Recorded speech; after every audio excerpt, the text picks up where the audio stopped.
ാണ് എവിടെയാണ് പിഴവുകൾ ഉണ്ടാകുന്നതെന്ന് സംവിധാനങ്ങൾ ഉണർന്ന് അത് പരിശോധിക്കേണ്ടതുണ്ട്. ഏതായാലും ഇതാണ് ഇവിടുത്തെ സാഹചര്യം. ഒരു ദുരന്തം, വലിയൊരു ദുരന്തമുണ്ടായി. നമുക്ക് താങ്ങാവുന്നതിനപ്പുറമുള്ള ഒരു ദുരന്തമാണ് ഉണ്ടായതെന്നുള്ള യാഥാർത്ഥ്യം നമ്മൾ ആദ്യം അംഗീകരിക്കുന്നു. അത് മനസ്സിലാക്കേണ്ട സാഹചര്യമുണ്ട്. പക്ഷെ ഒരു ദിനം കടന്നുപോയി, രാത്രിയും കടന്നുപോയി. അതിനെ അതിജീവിച്ച് ആ മനുഷ്യർ പലരും ആശുപത്രികളിലും ക്യാമ്പുകളിലുമൊക്കെ ആയി കഴിയുന്നുണ്ട്. പക്ഷെ അവർ വളരെ വിങ്ങലയോടുകൂടി വേദനയോടുകൂടി പറയുന്ന കാര്യമുണ്ട്. തങ്ങൾ ഉറ്റവരും ഉടയവരും എല്ലാം ഇവിടെ മണ്ണിനടിയിലുണ്ട്, ഇനിയുമുണ്ട്, കാണാനുണ്ട്, കണ്ടെത്താനുണ്ട് ഒന്ന് പറയുന്നുണ്ട്. ഇവിടെയുള്ളത്, ഞാനിപ്പോൾ നിൽക്കുന്ന ഈ സ്ഥലത്ത് ഈ മോഹനൻ എന്നുള്ള വ്യക്തി പറഞ്ഞത് ഇന്നലെ അദ്ദേഹം നേരിട്ട് കണ്ടിട്ടുണ്ട്. എന്റെ വീട്ടിനകത്ത്, ജ്യേഷ്ഠന്റെ വീട്ടിനകത്ത് എന്റെ പ്രിയപ്പെട്ടവരുണ്ട് എന്ന് അറിഞ്ഞിട്ടുണ്ട്. അദ്ദേഹം പറഞ്ഞത് മന്ത്രി രാജനോട് ഇക്കാര്യം ഇന്നലെ പറഞ്ഞിരുന്നു എന്ന് അദ്ദേഹം പറയുന്നുണ്ട്. അക്കാര്യത്തിൽ അദ്ദേഹത്തിന്റെ വാക്കുകളാണ് നമുക്ക് വിശ്വാസത്തിലെടുത്തുകൊണ്ട് നമുക്ക് പങ്കുവെക്കാൻ കഴിയുന്നത്. അങ്ങനെ പറഞ്ഞിരുന്നു, മന്ത്രി അത് ഉറപ്പു നൽകിയിരുന്നു. പക്ഷേ ഇതുവരെ അതിനുള്ള സംവിധാനങ്ങളൊന്നും എത്തിയിട്ടില്ല എന്നുള്ളത് ദൗർഭാഗ്യകരമാണ് എന്നുള്ളത് തന്നെയാണ്. അത് രക്ഷാപ്രവർത്തനത്തിന് വലിയ വലിയ വെല്ലുവിളിയും ഇപ്പോൾ ഇവിടെ ഉയർത്തുന്നുണ്ട്. കാരണം നിരവധി വീടുകൾ ഇങ്ങനെ പൊളിഞ്ഞു കിടക്കുന്നുണ്ട്. അതിനടിയിലൊക്കെ ഏതെങ്കിലും മനുഷ്യരുണ്ടോ എന്നുള്ളത് അന്വേഷിക്കേണ്ടതുണ്ട്.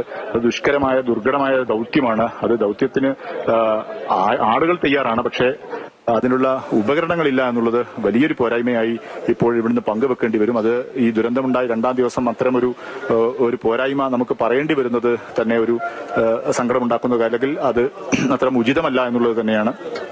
അത്തരം വാർത്തകളിലേക്കൊന്നും പോകാതിരിക്കാൻ, അല്ലെങ്കിൽ അത്തരം ഒരു സ്ഥിതിയിലേക്ക്, അനുഭവങ്ങളിലേക്ക് പോകാതിരിക്കാൻ നമ്മുടെ ഭരണകൂടവും സർക്കാർ സംവിധാനവും ഉണർന്ന് പ്രവർത്തിക്കേണ്ടതുണ്ട്. അതുകൊണ്ട് തന്നെ ഏതെങ്കിലും തരത്തിൽ സാങ്കേതികമായ തടസ്സമുണ്ടെങ്കിൽ അവരുടെ ഭാഗത്തു നിന്ന് പറയേണ്ടത്. പക്ഷേ കോൺക്രീറ്റ് കട്ടർ മെഷീനെങ്കിലും എത്തിക്കാത്തത് എന്തുകൊണ്ട് എന്നുള്ളൊരു ചോദ്യമുണ്ട്. ഹിറ്റാച്ചി പുഴക്കപ്പുറത്തുണ്ട്.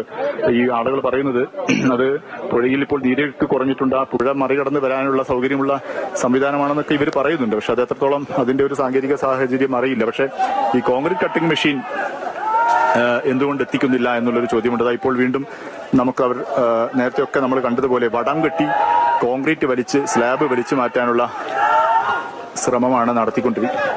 മരം, അതെ, ഈ വീട്ടിനകത്ത് താഴേക്ക് കുടുങ്ങിയ വലിയ മരം, കോൺക്രീറ്റിന്റെ ഈ അടിയിൽ കുടുങ്ങിയ മരം വടം കെട്ടി വലിക്കാനുള്ള ഒരു ശ്രമമാണ് ഇപ്പോൾ നടത്തിക്കൊണ്ട്, അങ്ങനെ കായിക ബലം ഉപയോഗിച്ച്, ശക്തി ഉപയോഗിച്ച് അത്യധ്വാനം ചെയ്തുകൊണ്ടുള്ള രക്ഷാപ്രവർത്തനമാണ് അവർക്ക് വേണ്ട. അവർക്ക് സാങ്കേതിക സഹായം അവർക്ക് കിട്ടേണ്ടതുണ്ട്.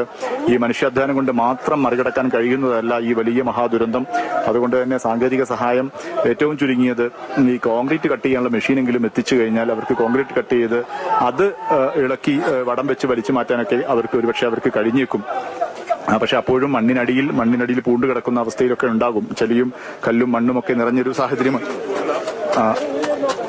അത് മാറ്റണമെങ്കിൽ ഹിറ്റാച്ചി പോലുള്ള ഉപകരണങ്ങൾ വേണ്ടിവരും.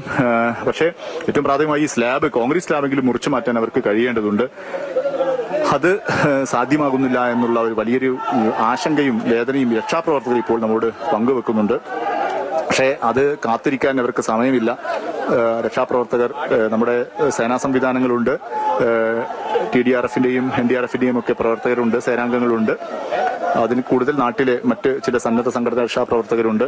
അവരൊക്കെ ആൾബലം മാത്രമായി വന്നിരിക്കുകയാണ് എന്നുള്ളത് തന്നെയാണ്.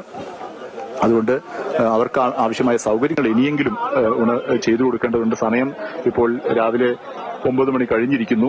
മഴ, ചെറിയ ചാറ്റൽ മഴ ഉണ്ടായിരുന്നു. ഇപ്പോൾ നീങ്ങിയിട്ടുണ്ട്. പക്ഷേ ഏത് നിമിഷവും മഴ പെയ്യാനൊക്കെയുള്ള സാധ്യതയുണ്ട്. ആ ഭീഷണിയൊക്കെ നിലനിൽക്കുന്നുണ്ട്. അതിനിടയിൽ ഈ രക്ഷാദൌത്യം ഇങ്ങനെ അനിശ്ചിതമായി സാങ്കേതിക കുരുക്കിൽപ്പെട്ട് കിടക്കുന്നത് ഒരിക്കലും അനുഗണനീയമല്ല, ഉചിതമായ കാര്യമല്ല.